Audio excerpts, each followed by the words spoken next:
One of the things that I've heard from each person, and this is very, very important. You have to have a vision for your kid. Cabby talked about what she did was she put down two visions. She put down her son a vision for each son.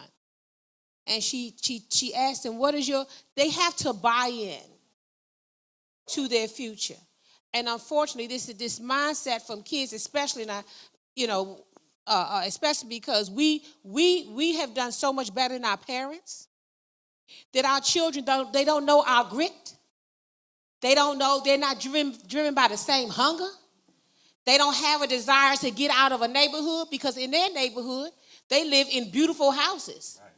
They live in beautiful neighborhoods. So that thing that would make us take a giant step forward, they don't have. So how do we give them old values in new ways, using new tools?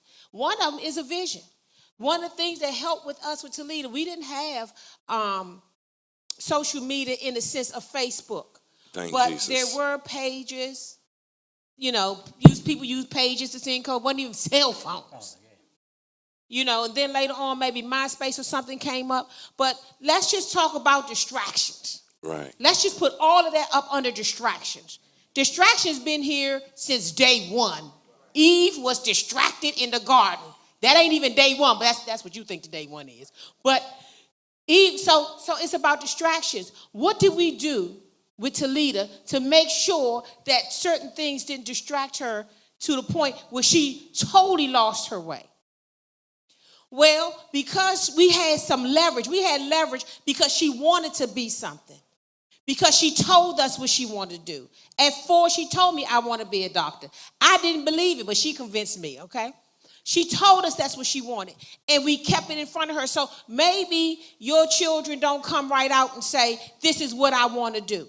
But you got to be in their space, outside of crisis, no phones, no televisions on, and you got to really listen and look at the vibes and see what they like. Cabby talked about David being more artistic than artsy than Deborah. You have to know that because if people keep their word more than they want to keep your word.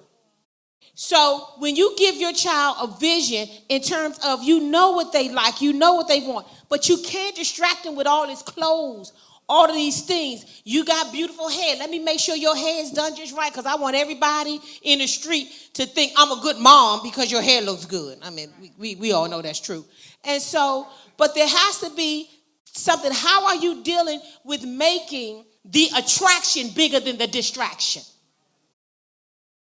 Well, guess what? It's not about you giving them the things that we talked about. They're going to have more than I have. They sure do. And they're going to have more troubles than you have if they don't have a direction in their lives as individuals. So as Cabby said, she observed her sons when they didn't even know she was looking. And sometimes maybe some of that stuff came out when she observed. Maybe she observed that because he was frustrated when she tried to push things on him, or frustrated when she tried to stop things. And she finally, understanding temperament and some of those things, knew, how do I motivate this type of child? What would they seem to like? And so if you can give them something, and I'll close with this. With Talita, even when guys came along and wanted to do something, wanted to take her out and wanted her to get real close with them. And I used to tell her, Talita, all these men know is their mothers, how their mothers was with their fathers. You will be a teenager and they want you to be a wife. They don't know any better. They just want you to do, because that's all they know. They even want you to be a mother because that's all they know a woman to be, or they want you to be a wife if they had a farming house because that's all they know a woman to be. But at the end of the day, somebody gonna want you to wash clothes and bake cakes. What you gonna do about that? Can I say something? And she had, yes. And so keeping in front of her that at this point, if you go along with this, you can't have the future that you want and be this close to anybody right now. Finish what you're doing. And then if they're there when you come back, so be it. But you make sure you finish what you're doing.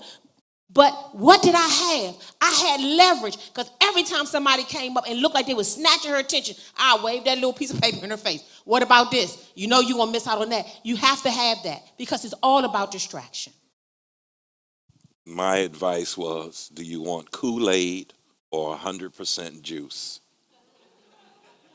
If you deal with a fool, you'll have Kool-Aid, and you'll be in a hot apartment where the heat is turned on automatically and don't go off till August. And so if you want to provide for yourself, you want juice. The way I dealt with social media or talking, I just went outside and pulled the phone line out. They thought that the phone was shut down. And then when they call the company, I go plug it back up. And they say, it's working now, Ma. It's working. So I know it's fair to get into their business because I didn't tell them that until 2-3 years later that I had been unplugging the phone. Then they got this pager.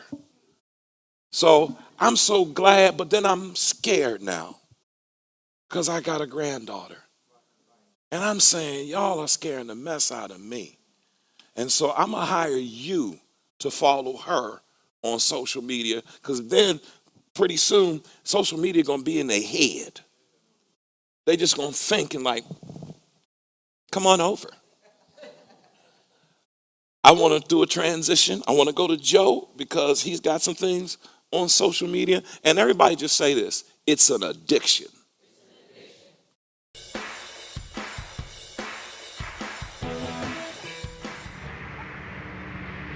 Is he taking a selfie while proposing? Wait, did he just propose with a cell phone? Oh no, he's videoing it. I don't understand why kids have phones. When I was 6, I played with Legos. That pisses me off when I see like a 4-year-old with an iPhone. Oh, selfies. Selfie! Like, even though it's happening right in front of him, he's watching it through a screen. Look at the kids in the bowling alley. That is like Nobody's even celebrating her hit. my life. Happy birthday to you. Happy birthday. It's actually really sad. Duckface and deuces. Now, this interview here is going to take about 30 minutes. Okay. Are you going to be able to make it 30 minutes without looking at your phone? I'm gonna try it, yes. You sure you all right? I can do it. Jason Clark loves his smartphone. No surprise there, he's a 15-year-old. But he's so attached to it, his family worries he might actually one day need therapy to get his phone habit under control. You've been on the phone how much time 4 today? hours. 4 hours. 4 hours. And it's just 3 o'clock in the afternoon. We asked Jason to put an app on his phone to track his phone use. So what was yesterday? Yesterday, 6 hours. 6 hours. His mom, Tamika, says there are days it's been 8, even 12 hours. At home, at school, the library. A library with books. Right? That made me feel bad. Between social media, music, texting, and gaming, the hours add up. And Mom says she thinks his phone use has crossed the line. When you're talking about addiction, you're talking about I can't live without it. You think he's dependent on that phone? Oh, I know he is. Cell phone addiction isn't officially designated as a clinical disorder like drug or alcohol addiction, but Dr. Edward Spector thinks it should be. He treats exclusively people for what he calls compulsive use of technology. Their brains change in similar ways to real chemical addicts. That sounds nuts. Well, if you talk to the parents of my clients, they come in and they say, my kid's like a junkie. They feel like it's an addiction. But when does it go from being normal, acceptable teenage behavior to a problem that needs to be addressed? Spector says, don't just focus on the hours. When we talk about compulsion, it's not the behavior, it's whether you have control over it. Clark says she worries her son fits the definition, and his compulsion is affecting other parts of his life. She says as his smartphone use has gone up, his grades have gone down, and she's noticed changes in his behavior. Do you think he could be on the path that at some point it's not enough to just take the phone from him, that you might have to get him some help? When somebody freaks out because you're taking something that they have an emotional attachment to, it is an addiction. Jason says there's nothing abnormal about his phone use and doesn't believe it has a major impact on other parts of his life, though he does admit he could probably stand to cut back later. Now, I'm about to end this interview. What's the first thing you're going to do? Check my phone. Always told my kids in the family meeting, I can't do what everybody do. We can't do what every household do. So when Janaya asked for a phone in the 6th grade, and all her classmates had one, and she kept saying everybody had a phone. And I said, you're not ready. And I had to ask the question, why would you need a phone? And she would say, because everybody else got a phone. Well, that's not a good reason for me. So when she did get a phone in the 7th grade, it was of course, everybody wanted the name brand phones, an iPhone or whatever. It was a standard phone, but it was a phone. I found the company. I did a research on this company. And I got this phone, and this phone, she only can dial 6 numbers. When I gave her this phone, she's like, it was my number, her mom, her grandmother, and 3 other people. And she said, something's wrong with this phone. I said, no, it's not. Not only that, I could lock the phone on anytime I wanted to. I could see who she texted. It had unlimited text, but I could choose to lock it out. But I explained all these things. You heard a couple of people say contracts. I'm a firm believer of contracts. And so everything that I'm telling you, I allowed them to go on the internet and find a phone contract. And in that phone contract, we sat down, we went over it. They actually found some phone contract was like, you really want to use this contract? They said, yes, that's okay, so we're going to stick to it. So I never, ever took my kid's phone. But have my kids got their phone taken? Yes. Why? Because they violated the contract. It's not on me no more. What you mean? You said, what Chinese are you talking? What Chinese talking? Say that again? So I never took my kid's phone. They got their phone taken because they violated the contract that they signed and dated and time. I got them right here, all of them. Yeah, I brought them with me. Phone contracts for everything. You see, no, literally, I got phone contracts, school contracts, and at the end of the day, if you sitting down with them, you going over the contract. So once they violated, I didn't take your phone. You violated the phone. How are they reacting on that? It's their contract. You ain't answered my question. It's their contract. So at the end of the day, so when we sit down and they got their contract violated, they reading line by line. Yeah, I was on the phone at this time, and what the consequences is. And so they're reading back to me. So at that point. And they just go with it. At this point, yes. I guess they remember your anger problem too, so. Not only that, but at the end of the day, you signed the contract. You the one pulled up your contract. So when Janaya got a phone, she just got a phone back 90 days ago. I mean, I took a phone for 3 months, but that's what she put down. She violated this. Her phone would be get taken for 3 months. So it's not me. You violated the contract. So a contract is very good to have them sit down and go over it. And so at the end of the day, they're not blaming me for something that they did. Say this, you can't demand respect. Demand respect. You must command respect. You must command respect. With your character. With your character. Your integrity. Your integrity. And your consistency. And your consistency. What we're all saying, and I'm glad that you're sharing, you have to be involved in this. Now, I'm going to make a transition because we're getting ready to wrap it up. Solutions. One of the things that we did in our house was we really needed to find out what your kids' strengths and weaknesses were. For instance, Valen, not even talking about friends, she was very artsy. So what we did was bought her an arts table. She was one of the type of persons that if she got $100, she wanted to go to Michael. So we made sure that we gave her all of those different things so that social media wasn't a distraction. So we played along with their strengths, and once we found out what those strengths were, we were able to push them along that path and avoid the whole social media trap, if you will. A couple things that we did.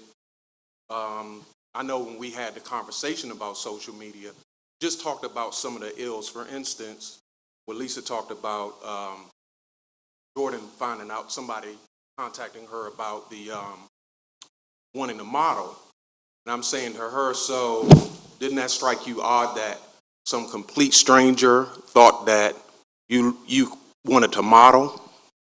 And so she thought and she said, well, maybe, I don't know. And so I talked to her about the whole notion of human trafficking and then how people just want to be able to pick up on young girls and tell them how beautiful they are, and then you tell them where you live. And then after you told them where you live and they prey on that, before you know it, you're in a trap. And so we talked a lot about those types of things. And so those are the type of things that we, introduced to our kids early on, so that when social media became wildly popular, they really weren't that interested in it. So that's a part of the solution part, Deron, that I wanted to bring up. On the secular aspect, once she didn't have the accounts, so she was not using something and trying to tell me not to use it. Also with the vision. The other one was attention, and the way we got around to this is because I caught the worst side that you guys never want your children to go through, which was the sexting thing. I sent pictures of myself everywhere, to the point of where there's probably some jobs I couldn't apply for. TMI, hey, but keep going. It is what it is. You got some sisters in here. Okay. You got some sisters now going to go look for you. And I really made that point, especially for the daughters, because even this year, I'm 28. Last year, I found a video that someone sent to me when we were in college at 21, and this girl's married now. And I said, well, God, thank God that I'm in the right space, and I don't have any bitterness towards her, because I could really mess her life up right now. But the way this all turned around for me to stop this, it wasn't my mother trying to intervene with preventing me or giving me time slots and all that in social media. She started showing me an attention in the house. That was the problem, because if I'm not getting attention in the house, I don't care, because I'm getting 123 likes on Instagram. There's 123 people that I don't know that like me, but somebody likes me. And so once she turned around and started showing me attention in the home and showing me that I mattered to her and giving me the vision, that's when things started to turn around. So, amen. Way to go. Can I say something real quick to that, what he was saying? As with Daryl, what I did was, when I started recognizing his gifting and what he was bent towards, he had a natural inclination to play by ear. He was very artistic. He could sit and look at something and draw. He was a dynamic leader, but he was a leader in his own respect. So what I did was I put him in activities that fed that gifting that he had. And that took the time to not only hone him as an individual, but it took him away from the distractions, wasting time playing video games. We didn't have cable in the house. We cut cable off. I don't even know how old Deborah was at that time. And there were not a lot of things that took his attention. And he's right. Once I started healing from my anger and started healing my heart, I had more space to attend to them and then care for their needs in that kind of way. So, amen. So the attention part, I want to share with you that that's very important. My wife and I, we work in a school. So what y'all talking about, all this is good. And I'm telling you, take it and use it and apply it. However, once they leave your home, they come to these schools. Our kids, I am a behavior management specialist. I have to take phones. So with kids going off, yes, they freak out. They freak out over these phones. I got 12-year-olds showing their body. I got a 12-year-old pregnant. I got guys taking girls and on Instagram and having pictures of them. You got fights starting, meaning on the spot or on site. It's this thing that you say on site. On site meaning as soon as I see you, we going for it. So they could be walking down the hall, all of a sudden they just break out fighting because it was on social media. But understand this, the most important thing I heard when attention piece. I see parents. The parents come up to the school, and you know what we say? Wow, we see why they act like they act. Why do they act like they act? Why we see why the kids. Why do they act like they act? Why do they act like? Because the parents act the same way. The parents are even on site. On site, they want to fight. Last thing we had, one little girl. She can't be no more than 4. She can't be no more than 4. Her mother came up, and when her mother came through the door, she looked at the little girl, and the little girl went over to hug her mother. Her mother said, you know we don't do that. This is the ED schools. These are the schools that kids are going to that are called alternative schools. At 4? At 4. At 4, we got 4-year-olds going. One little girl going down the hallway, she had a cell phone. She this big. And so the staff member, the teacher, that's walking her down the hallway say, girl, you check your text. She said, I don't have none yet. It's not funny. It is funny, but it's not. I'm telling you, we as parents, we gotta check in. We gotta check in because we are delivering our kids to it. We homeschool, me and Sahir, and but one of the I came from a cable company where we had the meetings when we were constructing the whole fiber optic system to do all these things, and I'll never forget the construction manager. He came in one day. He said, "Do any of you guys have stock?" And we were like, "No." He said, "You need to get some." And we said, "Why?" He said, "You need to buy stock in UPS." And we were like, "Why?" He said, "Because everybody's going to start shopping online." And that's how much they knew and how things are going to be today. Well, in my house, we took the avenue of making our house more powerful than the outside. So, like when G was talking about the distractions, when we started out, when they first started, we started letting them watch TV. We had one TV in the house.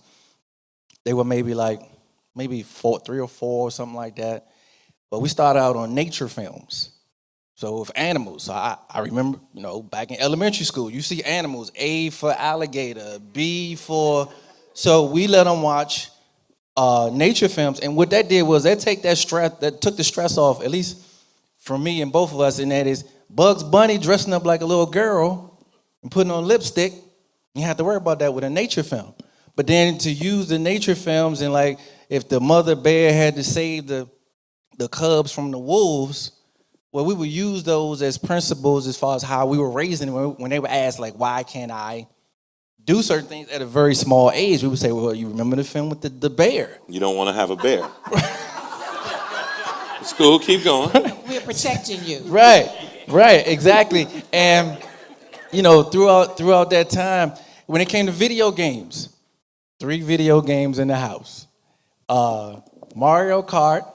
That's the family game. Even when guests came over, guests would come over and love to race with Mario Kart. We did that till the Nintendo broke, and we haven't even gotten a new game system. But the other games fit what they wanted to do. So Jalen wanted to build roller coasters. He still does to this day. Got him Roller Coaster Tycoon. Heard from a white guy years ago. Got him Roller Coaster Tycoon, where you build your own amusement park, your own coasters. You run the business. Another game found out from a white guy. Hey, come here for a second. Just come here. Come here. Hold your hand up. Let me see this. Let me see it. Oh yeah, he white. Go ahead. Go on back over there. I just want to see if I can get some ash. Yeah, let's go ahead. Hey, let's wrap it up. We gotta wrap this up. So, but yeah, we stuck to what they wanted to do. Even when it came to cars, the youngest one, he went into Hot Wheels. We all got Hot Wheels. The uncles, the aunts. And what we did when it came to social media and teaching them as they grew up, we used YouTube as a platform. We videotape, use math and how it would fit in with your toys so that you can work out calculations, but then have them present it on YouTube. So it was on YouTube, their Hot Wheels videos and things like that. And that was the thing to get them to practice, and that's what I didn't learn in school. You got taught stuff, but didn't learn how to use it. So that was a big thing in our house. Amen. And what you just said reminded me of how Deron was saying, we have to teach you to be the board, not the pieces. You be the board. And in your YouTube piece, what you're saying is you're going to be the leader on YouTube, not the follower on YouTube. Right. If anything, you're going to set the stage for people to follow you into, I'm going to call it the light, into the space that you're going. And that's a very great thing. That way, if you're going to use it, then they're not being so influenced. They are the influencers. So that's what I thought about when you shared. Amen. I thought we were going to get into something else. I want you to understand that the collective consciousness that we have just shared is to help as many people as possible who are going through hell because of this social media. The stories were sanitized today compared to what's really going on. I want to commend every parent, both here in Atlanta, participants as well as audience members. It takes a village to raise a child. And today you receive generational wisdom. You're not going to be able to apply it all. But say this, I am a person, and I was not trained to be a parent. I learned through trial and error. My God forgives me for the mistakes I made. I forgive myself for the mistakes that I made. And I choose this day to keep moving forward. Listen, you guys, I don't know what your plight is, but you must understand you are the most, when they cut up and they take your life to a dark place because of their choices. I told Jill today, I said, there was a moment, and I don't tell you the actual issues, that I hyperventilated in my room by myself. I've never hyperventilated over anything. But this sister had put me in a position that I had to catch myself. And I had to make a decision. Get up. Keep moving forward. This ain't the end. This is just another part of the story. You keep doing what you're doing. And sure enough, she found her way. You got something? Yeah, and I'll say this, and I know this true about me, and even those cabin, those who I talk to are closer to me, that one of the things that I can say is that it is by faith. It is by faith. And one of the ways that we sow faith into our children's lives along the way so that in the end maybe they wouldn't depart is that our God principles were bigger than business principles. See, this world will have you to feel like you might not make it if you don't give your kids all these things. And all those things have a place, but you got to have those God principles in there. And the way the God principles happen for me is that, with Deron and I, is that, and you all know this, that I come from such a place where there was no direction, that any place I am, I give glory to God and not religion. I don't do religion. When I speak, she knows I believe. She said, Mom, you know when you talk, it just seems so believable because I believe it. I believe it. And if you're not careful with these worlds, the distraction this world would do to parents who begin to parent in fear. I heard some of that too, because especially with people with boys, because you think they have to overcome so much of oppression and stuff, then your business principles are bigger than your God principles. And then in this world, unfortunately, they done got all blended, and now folks have made God principles, business principles, and they done sprinkled scripture all over it. But it's in your heart, and it's in your glory to God, and it's in you knowing. It's in it. You know, I can't try to get my esteem met. I can't build myself up and build God up at the same time. I can't build my ego. And genuinely, sincerely, sometimes with tears in my eyes, I'm so thankful what God did. And I'm telling you, I'm not doing that because I think you should pay scripture on top of stuff. That's religion. That's religion. No. So oftentimes, the other trick in the trap is that when your children leave, as Ed said yesterday, when your children leave, they got more of your principles and more of your wisdom than true belief in God. And sometimes the way this thing has worked out is that we want our children to trust us, which is a great thing, but they got to trust someone when you're not around. And that trust to me is the principles and the covenant of God, and I believe it. And so all of these things, when our kids were scrambling and we weren't sure, the one thing that kept our feet firm is that we knew we had laid down a foundation where they wanted God for themselves, and they were not. Salita wasn't following my God. She believed for herself. And when I saw that there were things that she was doing that looked like she wasn't, that her belief was being challenged in a way with darkness, and all this other prosperity stuff was coming in to make you feel like you can serve God and your ego at the same time? Even at 30-something, not too long ago, I said to her, I said, Lita, I want to understand, why are you so sad? Why are you sadder than the people who asking you for money? They happy. Why are you so bothered? I don't understand. You know how blessed you are? Do you need me to remind you where you came from? Do you need me to remind you that nobody in our family did what you did, and absolutely all that credit go to God? And I told you, inch by inch, minute by minute, day by day, that's my truth. That's my truth. I'm not selling myself as a superstar. I was nothing. I was nothing. I was trying and I was failing. I was failing.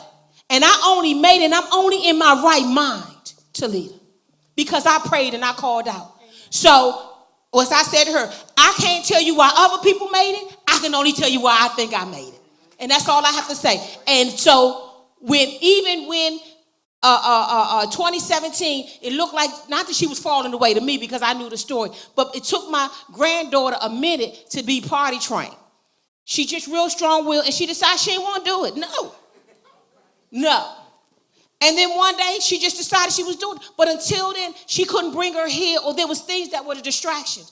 She couldn't wait to get back in here. And even though she wasn't here, I could hear it. I can't wait. I'm doing on Periscope, because she's saying at 36, I want the fellowship of the saints. I want to be, these people are my family. This is my community. And when your children start talking like that, you know you won. You know you won. You know the seed has sunk in, because they want to be in fellowship with the saints, not religiously, but they understand the power of this energy. And if you don't leave them with that, and all they got is how special you are and how much you made it, then when you fail, they fail. See, when I fail, she don't fail, because she ain't depending on me. When I fail, she doesn't fail, because I don't have her watching me. I point her to, not to God up here, but the one that's deep inside, but the creator universe who made all these beautiful things you have to look at. And that right there is going to be, that's the deal breaker right there. That's what the world cannot penetrate and the world cannot take away. But you got to make sure that you don't let this world convince you and scare you when you're raising your kids, and to be fearful they're not going to make it. And so you push them and you take all these world's principles. And I know we do that because we love our kids, but it's fear-based, and it's got to be faith-based. It's got to be faith-based. Let's give God a praise on that. Here's what I have to ask you. Do we have any questions that we can attempt to try to answer? Where's the boundary? Where's the line between having your own voice but still having boundaries and respect for authority and adults and all of that? Because you want them to have their voice, but not just say any old thing because my mother or my father said that I can do that. So where's the... Give me a scenario. Right. So my 5-year-old is very outspoken. And so he may raise his voice, or he may have tantrums or throw things. And it's like, well, we want you to express your feelings, but or say how you feel, but you can't tear up the house while you're doing that. Or you can't, or you may be at school and your teacher may see that as disrespectful. Where at home you can say, I'm mad, or that made me angry, but at school it's like, when he cut up and flip out, what's y'all's response? It depends. Sometimes it's like, don't do that. Sometimes it's time out. Sometimes it is How's he handle time out? He cries. Okay. When he's flipping out, when he's flipping out? See, that all depends on what's happening. Right. If I have a 3-year-old granddaughter, so she's very outspoken at 3, and so if she's hitting, no hitting, no hitting. Hitting is nice, and all you can do is tell them right now. Mm-hmm. Now, remember we talked about stages of development. You got to know what the benchmarks are. Now, if they're doing some things at 10, when they're the same things they were doing at 5, then absolutely you jump in there. But you have to remember what they don't know at 5. And one of the things that I wrote in my book is that sometimes people think that children's brains are fully developed because they can repeat something, because they can talk so well, or you heard them say things and they articulated something, but they don't necessarily remember that. So when you have to tell them things over and over again, it's because their memory is not formed yet. But we like to say, well, they heard me the last time. Okay, well, this time they forgot. And so remember, they're still way in training. Right. So if they are spazzing out, you do have to teach them how to control their emotions, because telling somebody to just sit down and be quiet is not telling them how to control their emotions. It's just shutting it down. And that's suppression. And every woman in this room would tell you what suppression has gotten a man in a relationship with them. You are in trouble because somebody couldn't speak and nobody helped them find words for the tantrums. And so good time out is okay. And if they fall out, they're in time out, let them fall out. I got a picture from my granddaughter the other day, and she had 2 of her doll babies sitting on the stairs in her time out space. I said, what's that about? She said, they went to the gym. They went to the gym, and they went to the playground, and then they started fighting each other. So now they in time out. This is the kind of person. You understand? They ain't ready for it. You don't have to worry about it. It's just in time. But make sure you show something in there that helps them to understand that having emotions isn't bad, but this is too much. What else can we do so you can express yourself? And then you teach them what that is. Alicia? I was saying something very similar to what Jill was saying, that you just have to remember that it is a form of expression. Some of the kids that I counsel are 5 and 4 and 6 years old, and the parents are like, they're banging their heads against the walls, they're kicking, they're screaming, they're doing all these. They don't have a voice, and they're learning how to communicate. And so in you seeing the tendencies, the personality, and what's going on with your child, then you're able to say, okay, he's or she is feeling a certain kind of way right now, and let me try to understand how they're feeling so I can give them ways to express themselves. So when they go to school, yes, it's a different environment, but a lot of times I tell parents, you actually want to allow them to form a comfort with the society of where they're going, which is school. So for you to try to censor your child at home to preempt them to how they should respond in school, there are boundaries at school, there are rules at school, and they will learn those things. And giving them the opportunity to learn and to respond to other people. Now, if you're getting,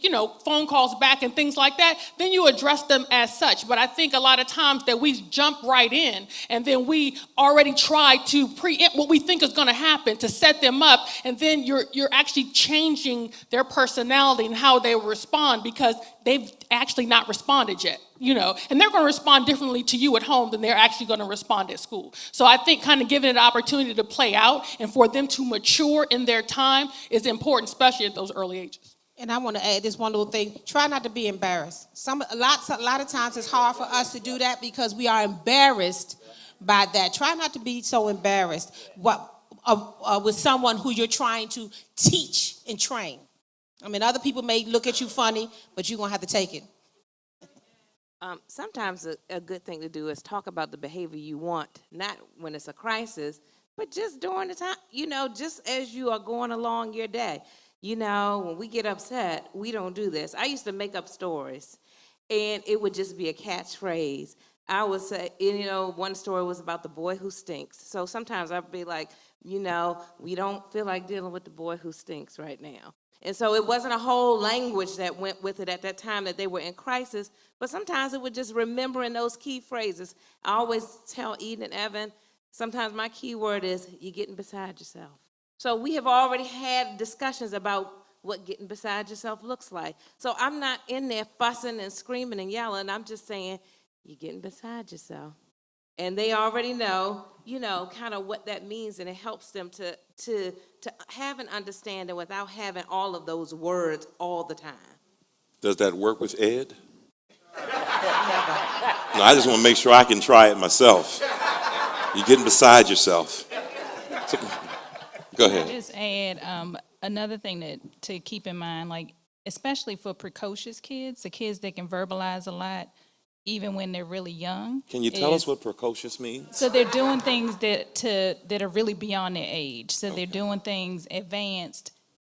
And like Jill said, he's 5. So even though he can say things and he can do things, he's still only 5. So remember, like if you have to research what a 5-year-old development is like so that you're not advancing him in other areas, remember he's 5. And then work with the teacher. Like if the teacher is having issues at school, if y'all are approaching things in completely different formats, then the kid's gonna get confused and he's gonna use what it works, which is having a tantrum.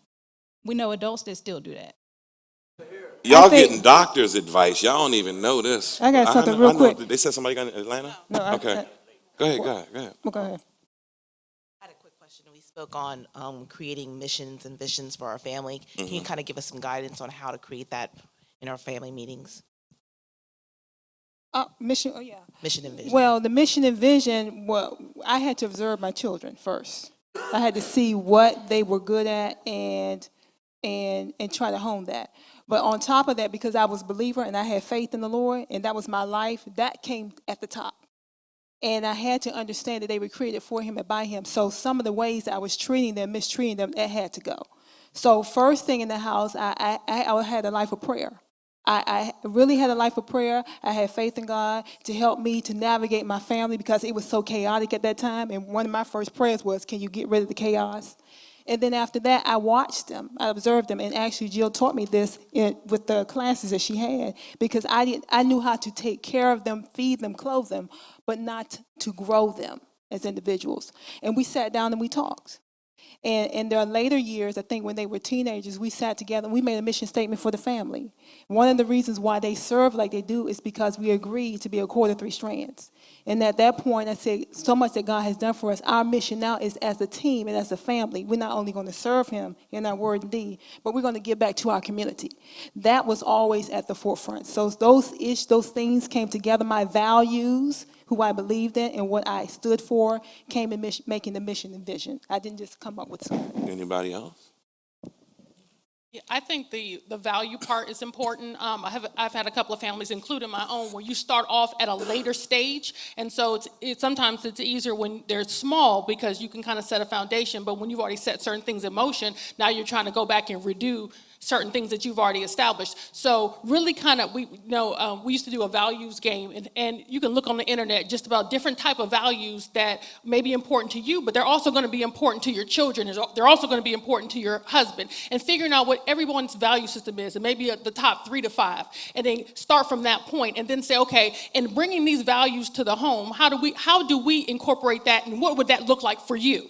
And giving each person a voice and kind of creating, and then as a whole, trying to figure out, okay, our mission is to get where as a family, and then there's certain missions that we're talking about as an individual. And so I think it's important to identify what your family mission is, and we're trying to get from this point A to this point B, and how are we going to do that? But you got to give word, you got to put legs to it in the sense of, I want to see this played out, and what do I want to bring to the table, and what do I need to be brought to the table in order for me to thrive and feel like I'm a part of this family. So I think it's 2 different components. Do it, yes, with your children, but I think with your family, you may have to do it in a different way. And if I can piggyback off of that, make sure that if there's anybody in the family angry or anything, or have an anger problem, you have to get healed. Because in order for your children to not hide from you what they care about, they have to be free to even discover that in your space. And sometimes that feels like it's getting on your nerve or asking you for some extra, and you're in survival mode, or your day is busy, you worked hard today, and you don't want to pay attention. But that's the time when they're trying to show you what they care about. And so you really do have to make sure you're not, and you as the individual, you're healed enough so that your own frustration won't be a part of the shutdown and them being afraid to show you what they like. And I'll say this because we as parents, we typically see things and we try to see our kids' strength, and sometimes we see what we want to see, and we don't give them an opportunity to be consistently what they want to be in our space, so that we can see that maybe what we want them to be isn't what they want to be, and we don't want to wait to see that at the at 15 and 16 years old, and now it looks like they busting out on you. But what they're trying to do is saying, listen, I have sat back and let you tell me what was good for me for so long that now I don't want to take it anymore. And then by that time, you missed 15 years or 10 years of being able to hone that, being able to help mature that, because somewhere along the line you wanted to see them be an NFL athlete. I think in comment to the lady's question as far as the vision for your children, I think you have to be mindful, one, as a parent, you're a steward. I mean, this is the child that you gave birth to, but you're a steward over this child. God has a plan for your child. And so I think it's your responsibility to, just as Jill said, you can't necessarily say, okay, this is what I foresee you to do. You have to hone into your child's strengths, what they like. You have to kind of, you do have to sit in prayer and say, hey, God, what is it that you have set for this child to do? My mistake, when me and my wife first got married, my oldest daughter was from my wife's previous marriage. And so I had this whole idea of what it was to parent, and in previous relationships, and most of my dealings were with boys. And so just, looking at her behaviors, certain things that she did, I thought I had an idea like, oh, you just going to do this because that's what you want to do. You want to be defiant. But she is a very strong-willed person. She is a free spirit.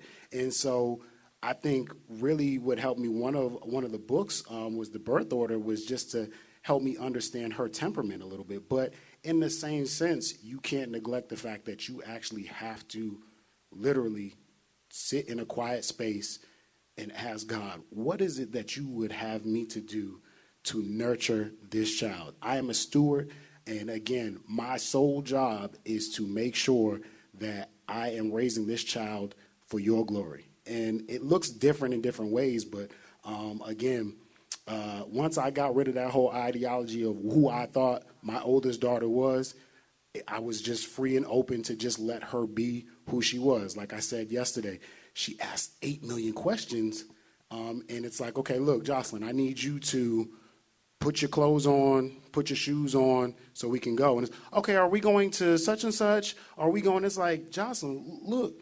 But as I understood her temperament, she needs to know what's going on. So again, it's not the fact that she wanted to be defiant or she didn't want to do what I was telling her to do. Her mind functions as, hey, I need to know what's next before, that helps me function. So again, I think it's just very important for you to also be in tune to what it is, what those strengths were given to them by God for a reason, and it's our responsibility to figure out how we nurture them and why. Not even necessarily the why, but again, you just have to nurture those things.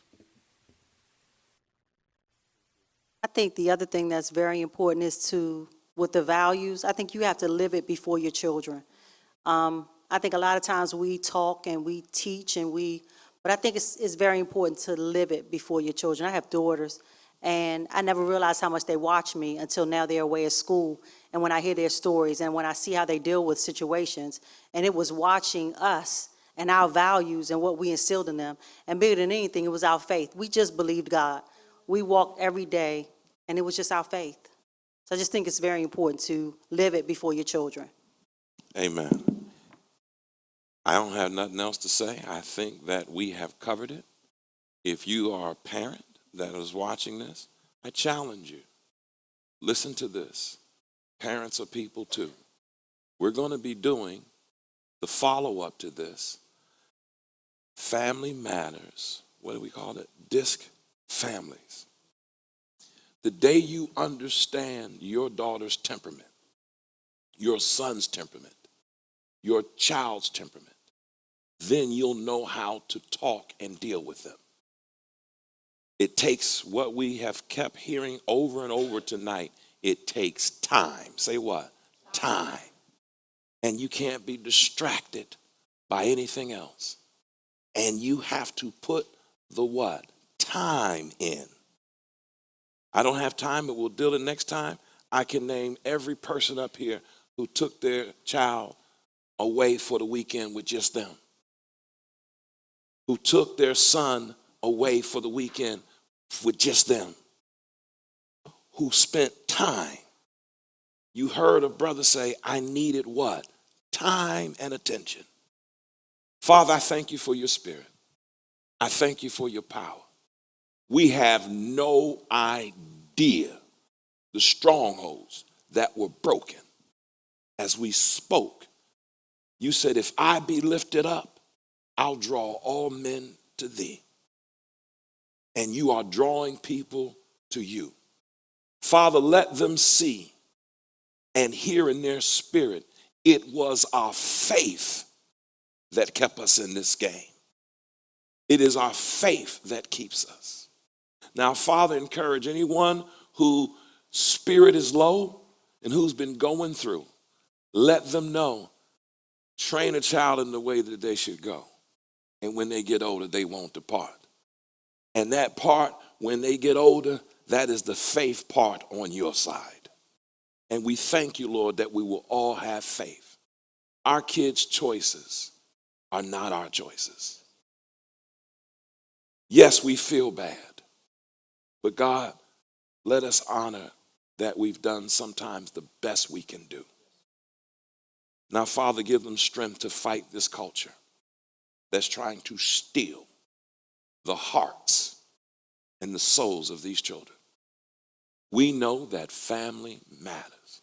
Everybody says family matters, and then say amen. Let's give the Lord a praise. Amen. Before you just get up and roll, hug somebody before you leave. Hug somebody before you leave.